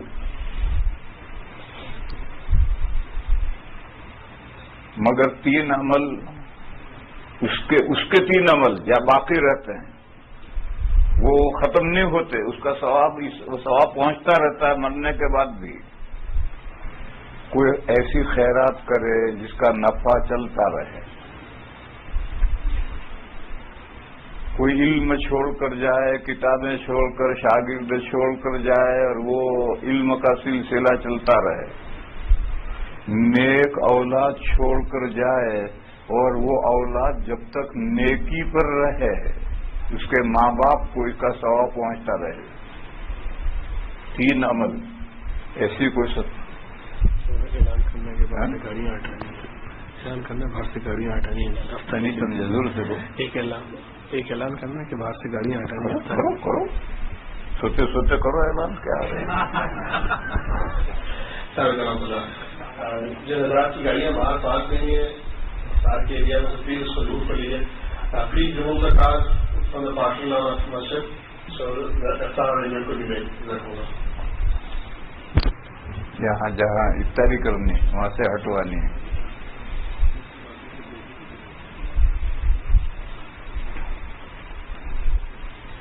تین چیزیں ایسی خیرات کر کے جاؤ جس کا نفع جاری رہے۔ کنواں بنا کر گئے، لوگ پانی پی رہے ہیں، مسافر خانہ بنا کر گئے، مسافر ٹھہر رہے ہیں، اسلامی اسکول بنا کر گئے، مسلمانوں کے بچے اس اسکول میں سیکولر تعلیم لیتے ہیں اور ان کے اخلاق بگڑنے سے بچ جاتے ہیں۔ گرلس اسلامک اسکول بنا کر گیا، مسلمان بچیاں اس میں پڑھتی ہیں، اس کو سیکولر تعلیم پڑھتی ہیں، مگر ان کی عزت اور آبرو بچی رہتی ہے کیونکہ اسلامی اسکول ہے۔ تو یہ جب تک یہ کام چلتے رہیں گے، مسجد بنا کر گیا، مدرسہ بنا کر گیا، سڑک بنا کر گیا، ایک راستہ ہے، گورنمنٹ کے پاس ایسے نہیں ہے، وہ نہیں بنا رہی، تو ایک بندے نے سڑک بنا دی پکی، اب بندے جب تک اس پر لوگ چلتے رہیں گے فائدہ پہنچائیں گے، اس سب کا ثواب مرنے کے بعد بھی پہنچتا رہے گا۔ لوگ یہ سمجھتے ہیں کہ بس مدرسہ اور مسجد دو ہی، نہیں، ایسا نہیں ہے۔ مدرسہ مسجد میں میں نے بہت ساری مثالیں بیان کی، سڑک نہیں تھی، لوگ گارے میں چلتے ہوئے پریشان ہوتے تھے، گورنمنٹ بنا نہیں رہی تھی، درخواستیں دے دے کر تک گئے، نہیں بنا رہی کسی وجہ سے، تو اللہ کے فضل سے مسلمانوں نے کچھ کم مالدار ہے، کوئی کھڑا ہو بنا دو، یا سب چندہ کرو اور بنا دو۔ یہ جو کھڑا ہو کر سڑک بنائے گا، وہ جب تک سڑک پر سے لوگ فائدہ اٹھائیں گے اس کو ثواب پہنچے گا۔ اسلامی اسکول بناؤ، بوائز اسکول بناؤ، گرلس اسکول بناؤ،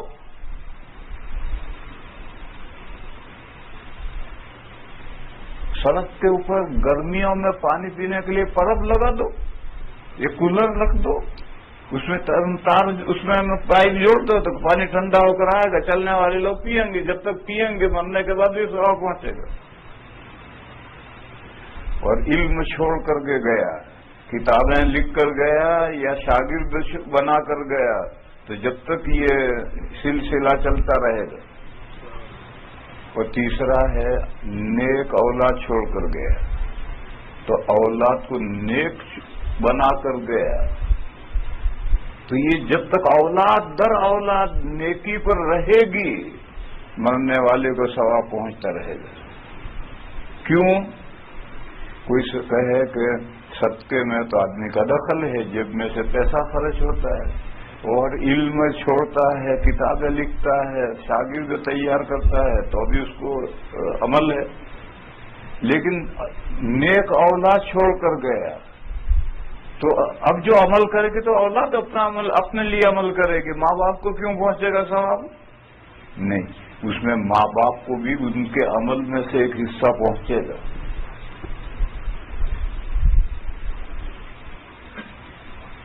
جیسے آدم علیہ السلام کے پہلے بیٹے نے، قابل نے اپنے بھائی حابیل کو ناحق قتل کیا، تو نبی پاک صلی اللہ علیہ وسلم نے فرمایا کہ اس نے جو غلط راستہ ڈالا، ناحق قتل کا دروازہ کھولا، تو قیامت تک جتنے ناحق قتل ہوں گے ان کے گناہوں میں سے ایک حصہ آدم علیہ السلام کے اس پہلے بیٹے کو ضرور پہنچے گا۔ تو یہ اولاد نیکیاں کر رہی ہے، وہ نیکیاں ان کو نیک بنایا ہے ماں باپ نے، لہذا جب تک وہ نیکیاں کر رہی ہیں ان کے نیکیوں میں سے ایک حصہ ثواب کا ماں باپ کو ضرور پہنچے گا۔ حدیث شریف میں ہے، جو شخص اچھا راستہ ڈالتا ہے، من سن سنتن حسنتن، تو اس راستے پر جتنے چلتے ہیں ان سب کا ثواب اس اچھا راستہ ڈالنے والے کو ملتا ہے، اور جو برا راستہ ڈالتا ہے، کھولتا ہے، تو اس برائی میں جو کچھ جتنے مبتلا ہوتے ہیں سب کے گناہوں میں سے اس کو ضرور ایک حصہ پہنچتا ہے۔ بہرحال اولاد نیک آسانی سے نہیں بنتی، اولاد نیک آسانی سے نہیں بنتی، بہت جتن کرنے پڑتے ہیں، بہت کوششیں کرنے پڑتی ہیں۔ یہاں لوگ رونا تو روتے ہیں، دعائیں تو کرواتے ہیں اولاد کے بھلائی کے لیے، لیکن جو کام کرنے ہیں وہ تو کوئی کرتا نہیں، تو کہاں سے پھر اولاد نیک بنے گی؟ مثال دوں، وہ آتا ہے، حضرت میرے یہ 2 لڑکے ہیں، دعا فرمائیے یہ عالم بن جائیں، اور خود باپ کی داڑھی منڈی ہوئی، تو بیٹا کہاں سے عالم بن جائے گا, کہاں سے داڑھی رکھ لے گا. میرے محلے میں ایک دھوبی ہے, اپنے 2 لڑکوں کو لے کر آیا, حضرت دعا فرمائیے میں ان 2 لڑکوں کو حافظ بنانا چاہتا ہوں. میں نے کہا فرید تو ناظرہ پڑھا ہوا ہے؟ اس کا نام فرید ہے, دھوبی ہے, لڑمنڈا ہے, نماز نہیں پڑھتا. میں نے پوچھا بھی تو ناظرہ پڑھا ہوا ہے؟ کہنے لگے نہیں. میں نے کہا تیری بیوی ناظرہ پڑھی ہوئی ہے؟ کہنے لگے نہیں. میں نے کہا تم اور تمہاری بیوی دونوں نماز پڑھتے ہو؟ کہ نہیں. میں نے کہا جاؤ پھر تمہارے لڑکے حافظ نہیں بن سکتے. پہلے تم میاں بیوی ناظرہ پڑھنا سیکھو اور داڑھی رکھو اور نماز پڑھو تو تمہارے لڑکے حافظ بنیں گے, اس کے بغیر نہیں بنیں گے. خربوزے کو دیکھ کر رنگ پکڑتا ہے. اولاد ماں باپ کو دیکھ کر کے جیسے ماں باپ ہوتے ہیں اولاد بھی ایسے ہی بنتی ہے. اور یہ دیوبند کا قصہ نہیں, خود اس دیوبند میں نے 10-20 ایسے مسلمان دیکھے ہیں, مولانا نہیں, وہ بس اس بچہ لڑکا اسکول گیا اتنی دیر تو باپ سے جدا ہو, باقی باپ ہر وقت لڑکے کو ساتھ میں مدرسے چلو, مسجد میں نماز پڑھنے چلو اس کام میں, ہر جگہ ساتھ. اور وہ اتنے شاندار اولاد ہے کہ ہمارے ہندوستان میں اتنی شاندار اولاد نہیں ہوتی, اتنی شاندار اولاد ہے. تو تربیت کرنے سے تربیت ہوتی ہے, خود بخود تربیت نہیں ہو جاتی. ایک قصہ مجھے یاد آیا, برطانیہ میں جو تبلیغی مرکز ہے ڈیوزبری میں, وہاں امیر جماعت تھے حافظ پٹیل, ان کا ابھی انتقال ہوا. بڑے آدمی تھے, امریکہ میں بھی بار بار آتے تھے, تبلیغ جماعت کے امیر تھے. ان کے ڈیوزبری میں جو مرکز ہے وہاں دارالعلوم بھی ساتھ میں ہے, اس میں عربی بھی پڑھاتے ہیں 2 تک. ان کے یہاں مدرسے میں داخلے کے لیے یہ شرط ہے کہ باپ بیٹے کو لے کر آئے اور باپ بسترا لے کر آئے اور ادھر بیٹے کو داخل کرے اور ادھر باپ 4 مہینے کے لیے جماعت میں جائے اور پھر ہر سال 1 چلہ دے تو اس کے بیٹے کو ہم لیں گے ورنہ نہیں لیں گے. تو بعض لوگوں نے مجھ سے شکایت کی. حافظ پٹیل رحمہ اللہ سے میرے تعلقات تھے گہرے اور میں جاتا تھا ان کے پاس. میں بولٹن میں رمضان گزارتا تھا, ڈیوزبری وہاں سے قریب ہے. لوگوں نے مجھ سے کہا کہ حافظ صاحب نے عجیب قانون بنا رکھا ہے, جس دن بچے کو داخل کرو اسی وقت جاؤ 4 مہینے کے لیے. کیا ضروری ہے اس دن موقع ہو جانے کا؟ تو اس کے بغیر بچے کو لیتے نہیں. یعنی انہوں نے مجھ سے ذکر کیا کہ میں حافظ صاحب سے کہوں کہ وہ یہ قانون ختم کرے. میرے رمضان کے الحمدللہ الحمدللہ الحمدللہ یہدی اللہ. لوگوں کا مجھ سے ذکر کیا کہ میں حافظ صاحب سے ذکر کروں. میں نے رمضان کے بعد میں گیا تو میں نے حافظ صاحب سے کہا کہ حافظ صاحب یہ کیا پک لگا رکھی ہے, جس دن بچہ داخل کرنے باپ آئے اسی دن جاؤ جماعت میں 4 مہینے کے لیے. اس کا کیا جوڑ ہے بچے کے ساتھ, اس کا کیا جوڑ ہے؟ تو حافظ صاحب نے کہا دیکھو بات یہ ہے کہ ہم اس ملک میں بچے کو مار تو سکتے نہیں, وہ فوراً پولیس کو فون کرے گا. ہم سمجھا بجھا کر نرمی سے, گجراتی میں کہتے ہیں بھائی باپو کر کے, بھائی ابا بھائی باپو کر کے نماز کا اس کو شوق دلا کر کے نماز پر لگاتے ہیں, نماز پڑھنے لگا. اب ہمارے یہاں مہینے میں 3 دن چھٹی ہوتی ہے, ہر بچے کو 3 دن گھر جانے کی چھٹی ملتی ہے. اب وہ گھر گیا, اب گھر اس کا باپ بھی نماز نہیں پڑھتا, اس کی ماں بھی نماز نہیں پڑھتی, اس کے بھائی بھی نماز نہیں پڑھتے, اس کی بہنیں بھی نماز نہیں پڑھتی. تو یہ بچہ گھر جا کر کہاں نماز پڑھے گا؟ یہ بھی جا کر کے چھوڑ دیتا ہے. تو 3 دن کے بعد جب وہ آتا ہے تو انگڑ ہو جاتا ہے، جیسا تھا پہلے ویسا ہی ہو جاتا ہے۔ اب ہم شروع سے محنت شروع کرتے ہیں، اور جب محنت کر کے ہم نے اس کو نماز پہ لگایا، اب 3 دن کے لیے گھر گیا، پھر ویسا ہی ہو کر آ گیا، تو ہماری محنت ساری بیکار جاتی ہے۔ اس لیے ہم چاہتے ہیں کہ اگر کسی کا بچہ مدرسے میں پڑھے تو ہم مدرسے میں اس کی تربیت پہ جو محنت کرتے ہیں وہ محنت گھر جا کر بگڑ نہ جائے، ختم نہ ہو جائے، اس کے گھر والے بھی، اس کے گھر میں بھی دینی ماحول ہو، اور وہ اسی وقت ہے کہ وہ 4 مہینے جا کر آئے گا، آ کر بیوی پر محنت کرے گا، دوسرے بچوں پر محنت کرے گا، اور ہر سال ایک چلا جائے گا تو وہ اس کی جو دینی مزاج ہے وہ رینیول ہوتا جائے گا۔ میں نے کہا حافظ صاحب بالکل آپ کا قانون صحیح ہے، بہت مضبوطی سے ڈٹو اس پر، بہت شاندار آپ کا قانون ہے۔ تو میرے بھائیوں اس سے سمجھو، گھر کا ماحول اگر نہ ہو تو مدرسے میں داخل کرنے سے بچہ دیندار نہیں بنتا۔ ہم نے ایسے دیکھے ہیں کہ یہ حافظ ہے، ارے یہ حافظ ہے، ڈڑ منڈا ہے، تو حافظ ہے ڈڑ منڈا، داڑھی منڈ رکھی، تو آخر سے 3 4 5 سال تک وہ مدرسے میں پڑھا، حفظ کیا، اساتذہ کو دیکھا، تربیت کی، اور اب داڑھی منڈا ہے۔ کیوں داڑھی منڈا ہے؟ اس کے گھر کا ماحول غلط ہے، اس کے ساتھیوں کا، رشتہ داروں کا ماحول غلط ہے، اس لیے مدرسے میں 4 سال رہ کر آیا، اس کا رنگ اتر گیا اور 40 سال کا رنگ چڑھ گیا۔ اس لیے بھائیوں اولاد کو نیک بنانا آسان نہیں ہے، اپنے گھر کے ماحول کو کسنا پڑتا ہے، خود دیندار بننا پڑتا ہے، اہلیہ کو، اولاد کو، سب کو دیندار بناؤ، اور آوارہ لڑکوں کی صحبت سے بچاؤ۔ جہاں اسکول میں بھیجنا ضروری ہے، مجبوری ہے تو بھیجو، لیکن اسکول میں بھیجتے ہو تو مدرسے میں بھیجو۔ دیکھو سخت گرم پانی ہے، ہاتھ جل جائے گا، تو سخت ٹھنڈا پانی ڈالو اس میں، نارمل ہو جائے گا، اب ہاتھ ڈالو گے تو نہیں جلے گا۔ تو اسکول میں بھیجتے ہو تو اسلامی مدرسے میں بھی بھیجو، 6 گھنٹے یہاں رہ کر آیا تو 2 گھنٹے یہاں بھی رہے، یہ گرم پانی میں ٹھنڈا پانی ڈال دیا تو اب اعتدال ہو جائے گا۔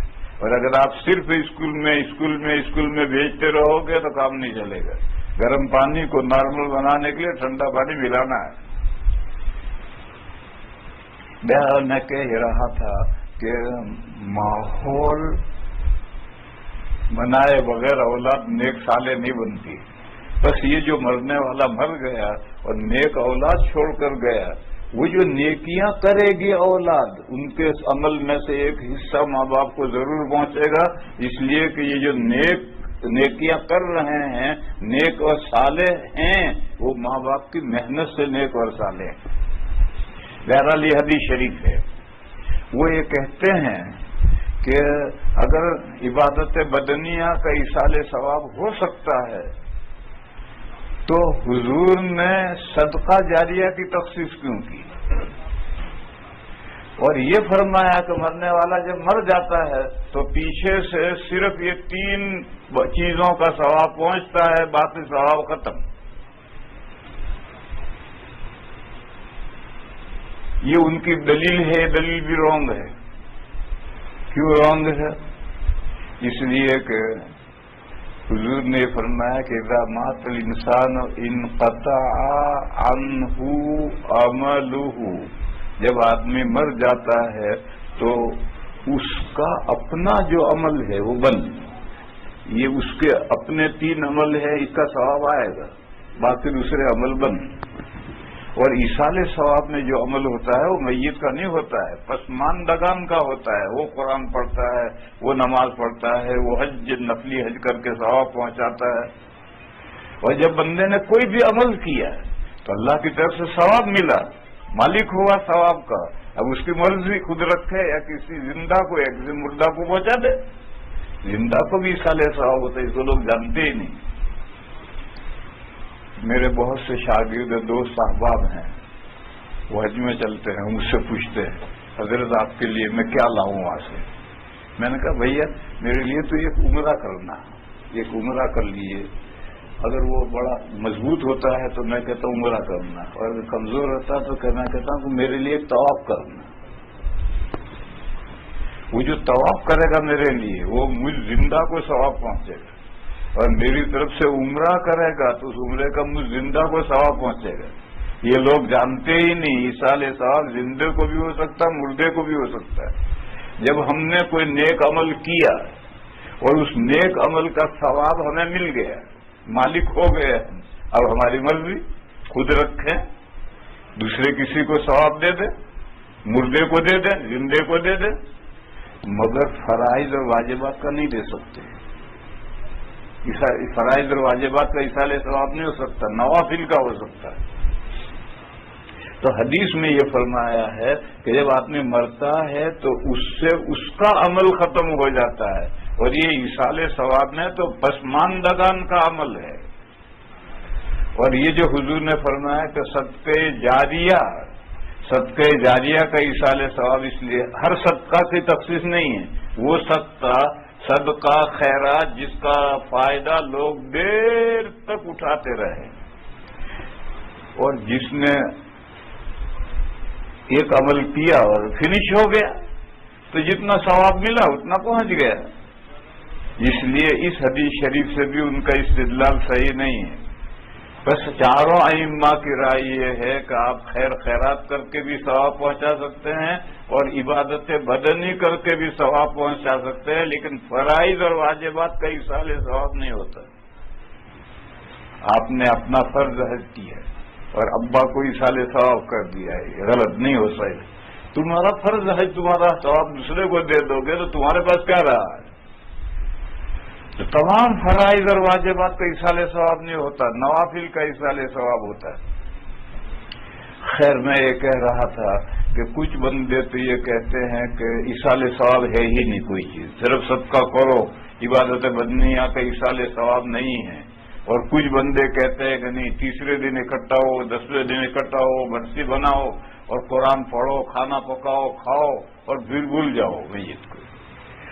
یہ سب چیزیں اسلام میں نہیں۔